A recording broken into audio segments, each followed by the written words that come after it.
チーム陸流大全。パート3、土屋明宏ドクター編。後編。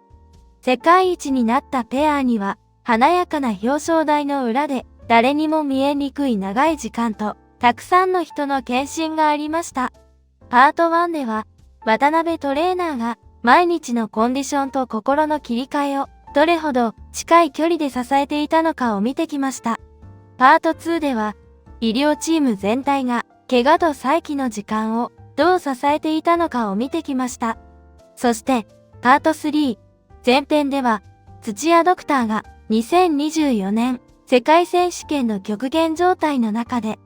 木原龍一選手の未来を守った、その緊急対応を見てきました。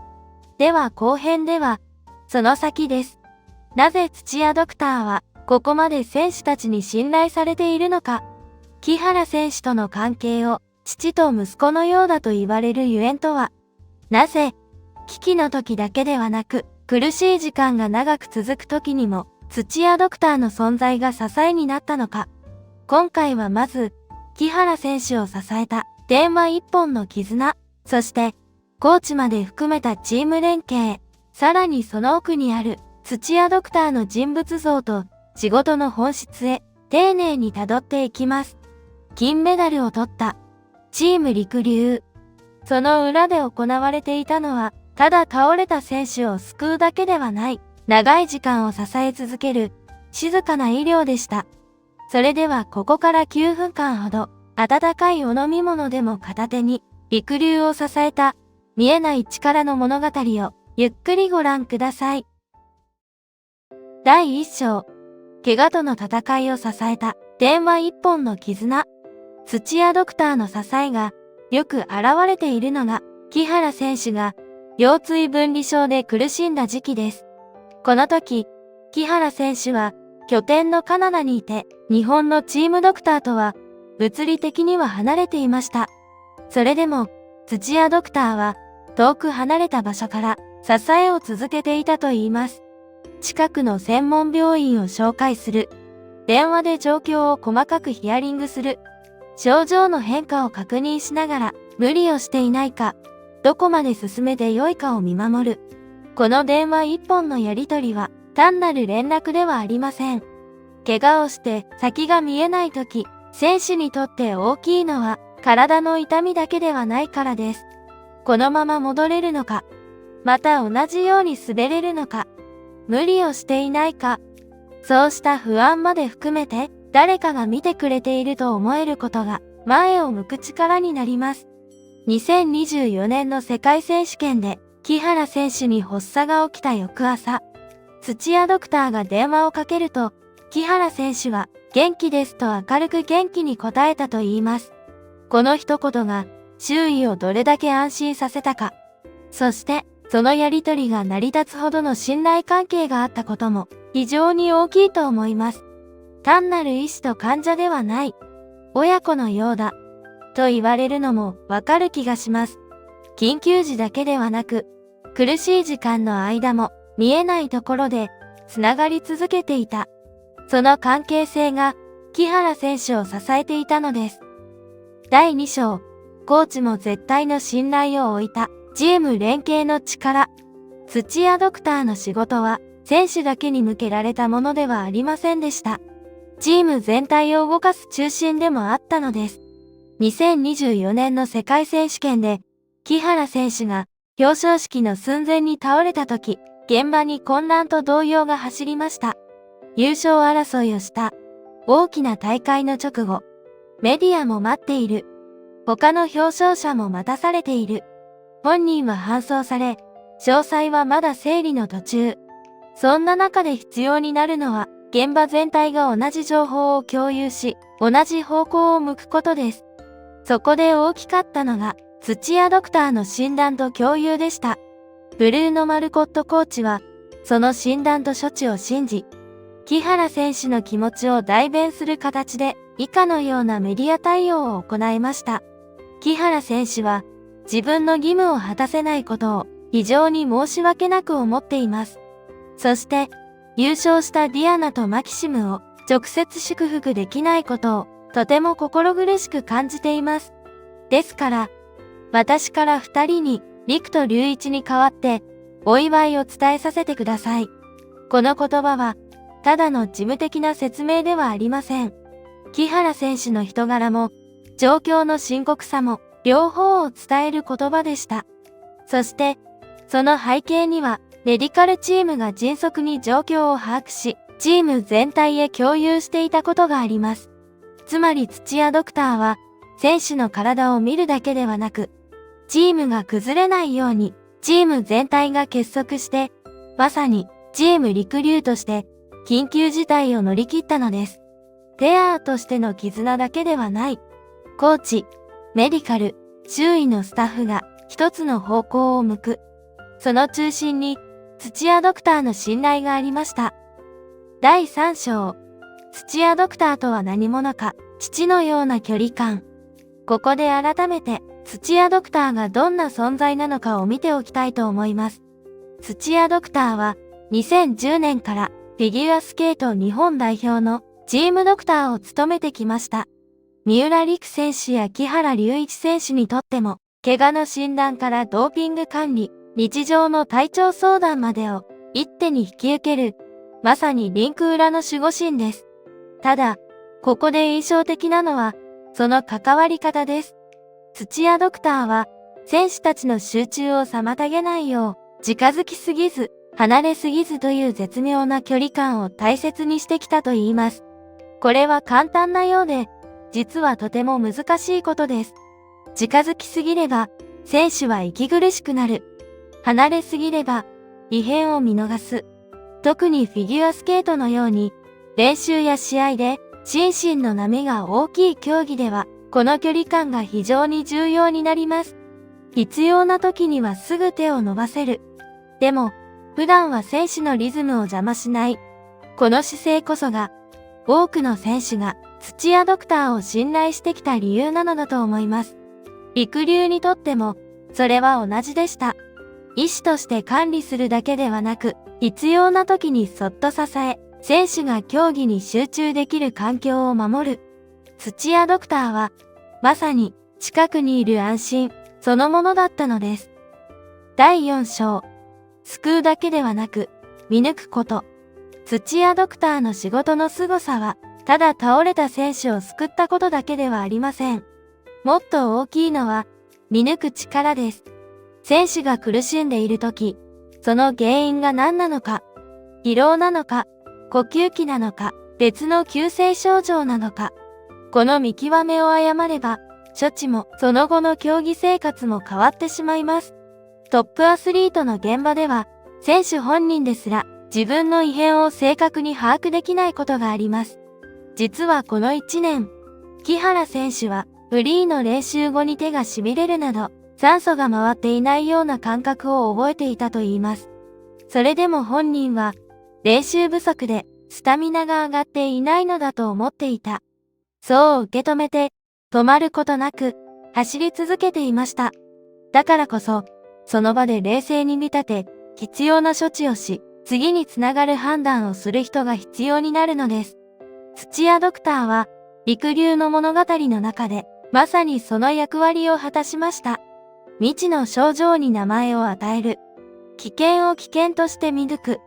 そして、それでも競技を続けられるよう、道筋をつける。金メダルの裏で行われていたのは、派手な演出ではありません。異変を見逃さず、救い、そして未来へつなぐ、非常に静かな仕事でした。でも、その静かな仕事がなければ、陸流は同じように前へ進めなかったかもしれません。ここまで見てきたように、土屋ドクター編は単なる医療現場の紹介ではありませんでした。危機の時に救う。苦しい時に見守る。離れていても、電話一本で支える。チーム全体を同じ方向へつなぐ。そして、異変を見抜き、未来へつなげる。土屋ドクターの仕事は、ただ治療することではなく、選手が、また挑戦できる状態を守ること、そのものだったのだと思います。表彰台の裏で木原選手が崩れた時、土屋ドクターが未来を守った。そして、木原選手が苦しい時間を過ごしていた時も、その見えないところで支え続けていた。スポーツ医療とは、ただ痛みを取ることではない。見抜くこと、支えること、つなぐこと。その意味を、土屋ドクターの仕事は、静かに教えてくれます。けれど、陸流を支えた医療は、これだけではありません。生活拠点であるトロントには、二人の体の使い方そのものを読み解き、ペアを二人で一つとして見ていた存在がいました。次回は、鍼灸指圧師の青島正さん編。陸流の体を日常の側から守り続けたもう一つの医療の物語を見ていきます。金メダルの物語は、ここからさらに日常を支えていたもう一人の医療の手の中へと進んでいきます。ぜひ、続けてご覧ください。いいねとチャンネル登録をいただけると、次回の動画の通知が届きますので、ぜひお願いいたします。メンバーシップも、ぜひ応援いただけると、とても励みになりますので、どうぞよろしくお願いいたします。それでは、二人のインタビュー、お楽しみください。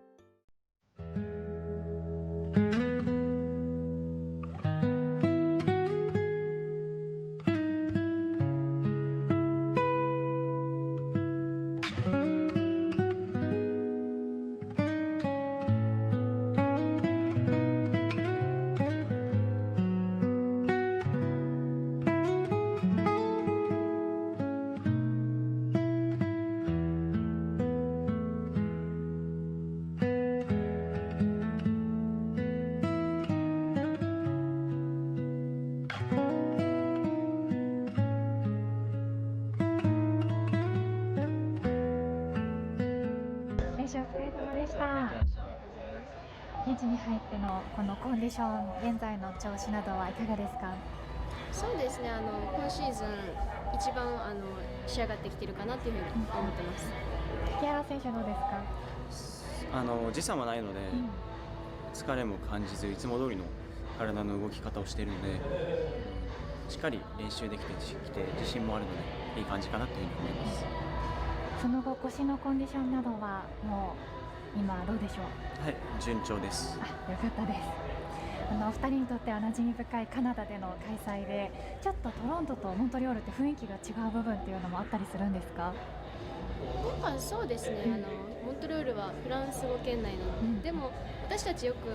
振り付けなのでよく来させていただいているので、馴染み深い場所ですね。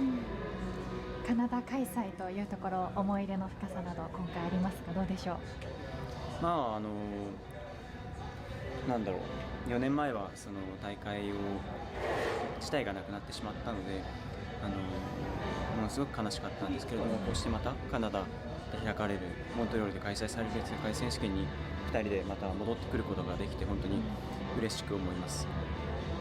あと今回リンクのサイズがちょっと幅などが狭めだったり、いつもと違うっていうところあるかなと思うんですけど、その辺の難しさだったり調整っていうのはいかがですか？私たちの滑っているホームリンクにNHL サイズ、これと同じサイズのリンクがあるので、そこら辺も調整してきたのでバッチリだと思います。ありがとうございます。あと今回の世界選手権に向けて4大陸からブラッシュアップしてきた部分、変更してきたところなどあれば教えてください。じゃあ木原選手。ショートプログラムの方は、少し音楽を変更、細かい音の効果音であったりそういったものを追加したり、フットワークの後にダンスリフトを追加したりしました。フリープログラムの方は3シーズン前のものに変更して、2シーズン前のものに変更しました。変更した理由というのはフリーのプログラムどういったところにあるんでしょうか？シンプルに時間が限られていたので、2つのプログラムを仕上げていくっていうのは怪我の復帰をしながらその2つのプログラムを仕上げるっていうのは時間的に厳しいって判断になり、そういう変更になりました。私もオリンピックシーズンすごく感動しながら見てたプログラムでとっても楽しみなんですけれども、またそのプログラムを今回ファンの皆さんに見せられるというところどう感じてますか？そうですね、今このプログラムは本当にオリンピックシーズンに滑り込んできたプログラムなので、すごい自分たちが滑りやすいっていう風な感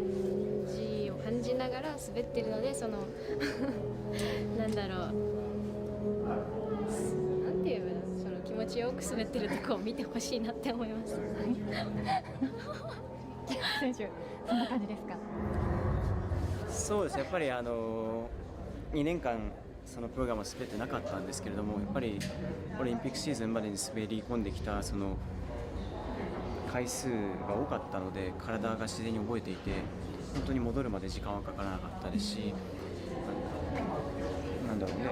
久しぶりにやったのにもう早い段階で本当に仕上がってくれました。今大会は連覇のかかる世界選手権でもありますが、そのあたり、連覇がかかることへの、去年との違う思いだったり、そういったものは感じてますか？全然そんなの思ってなくて、今シーズンオフから怪我が出会ったり、今年もすごい大きな壁があったので、自分たち今シーズンできることを最後に出し切りたいなっていうふうに思ってます。木原選手も意気込み最後にお願いいたします。今シーズンは本当に怪我でほとんど試合に出場することができなかったので、今回その連覇を狙うというよりはまた追いかける立場の方が強いかなというふうに思っています。ただ自分たちは追いかける方が強いと思うので、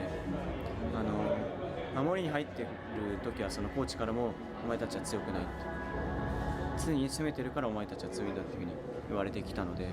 今回も本当にリンクからはみ出るぐらいのスピードで攻めていきたいなと困る思ってます。楽しみにしています。ありがとうございます。ありがとうございました。